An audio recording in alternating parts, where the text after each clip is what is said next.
Assalamualaikum warahmatullahi wabarakatuh. Alhamdulillahirabbil alamin. Wassalatu wassalamu ala asyrafil anbiya'i wal mursalin wa ala alihi wa sahbihi ajma'in, amma ba'd. Pertama-tama marilah kita memanjatkan puja dan puji syukur kita atas hadirat Allah Subhanahu wa taala. Salawat dan salam kita kirimkan kepada junjungan Nabi besar kita, yakni Nabiullah Muhammad sallallahu alaihi wasallam. Pada kesempatan kali ini Anda akan menjelaskan sebuah materi mengenai aswaja atau Ahlus Sunnah wal Jamaah. Ahlus Sunnah wal Jamaah adalah salah satu aliran pemahaman teologis akidah Islam. Aswaja, selain aswaja ada pemahaman paham teologi lain seperti Khawarij, Murji'ah, Qadariyah, Jabariyah, dan Syiah. Pemahaman teologi aswaja ini diyakini sebagian besar umat Islam sebagai pemahaman yang benar yang telah diajarkan oleh Nabi Muhammad SAW kepada para sahabatnya. Kemudian secara turun-temurun paham aswaja diajarkan kepada generasi berikutnya, yaitu tabi'in, dan selanjutnya diteruskan oleh generasi-generasi berikutnya sehingga sampai kepada kita. Hal ini tentu dibuktikan melalui kajian-kajian literer keagamaan. Berkaitan dengan ini, ribuan kitab dan buku telah ditulis oleh banyak ulama dan pakar atau ahli. Menurut sejarah, istilah aswaja muncul sebagai reaksi terhadap paham kelompok Mu'tazilah yang dikenal sebagai kaum rasionalis Islam yang ekstrim. Kelompok ini mengedepankan pemahaman teologi Islam yang bersifat rasionalis atau akli dan liberalis. Paham Mu'tazilah ini antara lain dipengaruhi oleh pemikiran-pemikiran filsafati dari Yuhani. Mereka berpegang teguh kepada paham Qadariyah atau free will, yaitu konsep pemikiran yang mengandung paham kebebasan dan kekuasaan manusia atas perbuatan-perbuatannya. Artinya, perbuatan manusia itu diwujudkan oleh manusia itu sendiri, bukan diciptakan Tuhan. Di samping reaksi terhadap paham Mu'tazilah, aswaja juga berusaha mengatasi suatu paham ekstrim yang lainnya yang berlawanan paham secara total dan kaum Mu'tazilah, yaitu paham Jabariyah, di mana mereka berpendapat bahwa manusia tidak mempunyai kemerdekaan atau kekuasaan dalam berkehendak dan berbuat. Berkehendak atau iradah dan perbuatan manusia terikat dengan kehendak mutlak Tuhan. Jadi segala perbuatan manusia itu dilakukan dalam keadaan terpaksa atau musbah. Mereka akhirnya berpikir fatalistik, berpikir skriptualistik, sementara kelompok Mu'tazilah berpikir rasionalistik.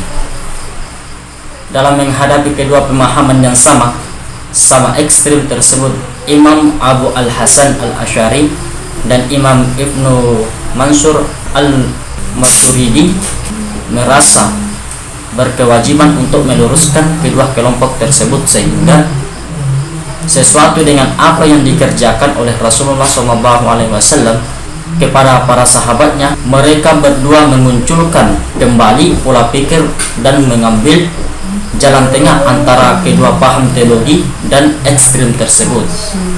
Dan perlu diketahui bahwa selama 40 tahun Al-Asy'ari adalah pengikut paham Mu'tazilah karena adanya argumentasi Mu'tazilah yang tidak benar, dan ditambah dengan hasil mimpinya bertemu dengan Nabi Muhammad SAW, di mana Nabi Muhammad SAW berkata kepadanya bahwa yang benar adalah mazhab ahli hadis atau al-sunnah, bukan mazhab Mu'tazilah. Maka ditinggalkanlah paham Mu'tazilah. Keduanya akhir ingin mengembalikan paham akidah Islam sesuai dengan apa yang diajarkan Nabi Muhammad SAW kepada para sahabatnya, dengan mengemukakan dalil-dalil nakliyah, nas Al-Quran dan hadis, dan dalil-dalil akli, argumentasi rasional. Karena faktor dari kedua tokoh tersebut, aswaja juga dikenal dengan istilah Al-Asy'ariyun dan Al-Mutaradiyun.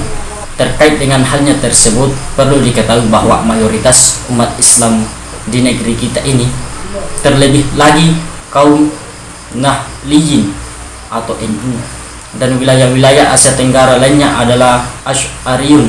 Sebagai catatan buat kita, bahwa meskipun kedua ulama tersebut dikenal sebagai pencetus dan sekaligus pembela paham aswaja, namun di antara keduanya ada perbedaan-perbedaan yang bersifat far'iyah atau cabang, bukan dalam masalah-masalah pokok akidah. Al-Asy'ari lebih condong kepada paham Jabariyah, sementara Al-Mutaridi lebih condong ke paham Qadariyah. Alangkah baiknya mana yang kita dapat mempelajari konsep pemikiran Al-Maturidi juga, sehingga kita dapat memiliki pemahaman teologi aswaja secara lebih kuat. Kemudian secara ideologi politik aswaja juga sering disebut dengan kaum Sunni. Istilah ini sering diantonimkan dengan kaum Syir'i. Kemudian hal ini pada awalnya terjadi karena adanya perbedaan pandangan di kalangan para sahabat Nabi mengenai kepemimpinan setelah wafatnya Nabi. Setelah itu persoalan-persoalan selanjutnya menjadi persoalan yang bersifat politik. Dari ranah yang terpolitisasikan inilah akhirnya persoalan berkembang ke dalam berbagai perbedaan pada aspek-aspek yang lain, terutama pada aspek teologi dan fikih. Inilah realitas sejarah perjalanan umat Islam, dan perlu untuk diketahui bahwa mayoritas umat Islam di dunia ini adalah berpaham aswaja, kaum Sunni. Dalam berfikih mereka kaum Sunni menjadikan 4 mujtahid besar: Imam Maliki, Imam Hanafi, Imam Syafi'i, dan Imam Hambali sebagai rujukan utamanya. Karena mayoritas ulama Asia Tenggara bermazhab Syafi'i, maka umat Islam di Indonesia termasuk kaum Nahdliyin mengikuti mazhab Syafi'i. Disebut di atas bahwa secara teologis kaum Nahdliyin warga NU adalah bermazhab aswaja, artinya mereka adalah bagian dari kaum Sunni. Dengan demikian, maka paham teologi mereka tidaklah bersifat ekstrim, akan tetapi bersifat moderat di tengah-tengah. Jadi tidak ada warga NU misalnya yang terlibat kegiatan melawan pemerintah yang sah, seperti teroris. Melalui kecerdasan intelektualitas dan spiritualitas para ulama NU luhur yang diyakini bahwa membawa umatnya baik secara individu maupun komunal ke jalan yang benar, sejahtera lahir dan batin, selamat di dunia dan di akhirat, serta diridhoi Allah Subhanahu wa taala, termasuk secara kebersamaan hidup bangsa dan bernegara yang diliputi dengan kedamaian. Di antara nilai-nilai yang penting diajarkan sikap at-tawassu, al-i'tidal, at-tawasun dan at-tasamuh, dan amar ma'ruf nahi munkar. Kata at-tawassu mempunyai arti mengambil posisi di pertengahan. Kemudian kata al-i'tidal berarti tegak atau lurus, tidak memihak, karena kata ini berasal dari kata al-adlu yang berarti keadilan. Kata at-tawasun berarti keseimbangan, tidak berat sebelah, yakni tidak melebihkan sesuatu dan tidak menguranginya. Dengan kata-kata at-tasamuh mempunyai arti toleransi, yakni menghormati perbedaan pendapat dan meyakini semuanya itu diintisarikan dalam Al-Quran dan hadis dan sunnah. Nilai-nilai tersebut diamalkan dalam pelaksanaan amar ma'ruf nahi munkar, di mana yang merupakan ruh kehidupan manusia dalam rangka meningkatkan kalimat Allah. Inilah ciri-ciri penting yang melekat pada kehidupan kaum Sunni, dan nilai-nilai inilah yang senantiasa disandang oleh para ulama NU semenjak kelahirannya hingga kini.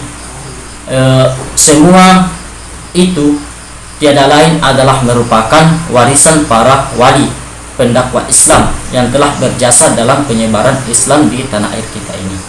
Mungkin cukup sekian apa yang sempat saya jelaskan pada kesempatan kali ini. Kurang lebihnya mohon dimaafkan. Wallahu muwaffiq ila aqwamit thariq. Assalamualaikum warahmatullahi wabarakatuh.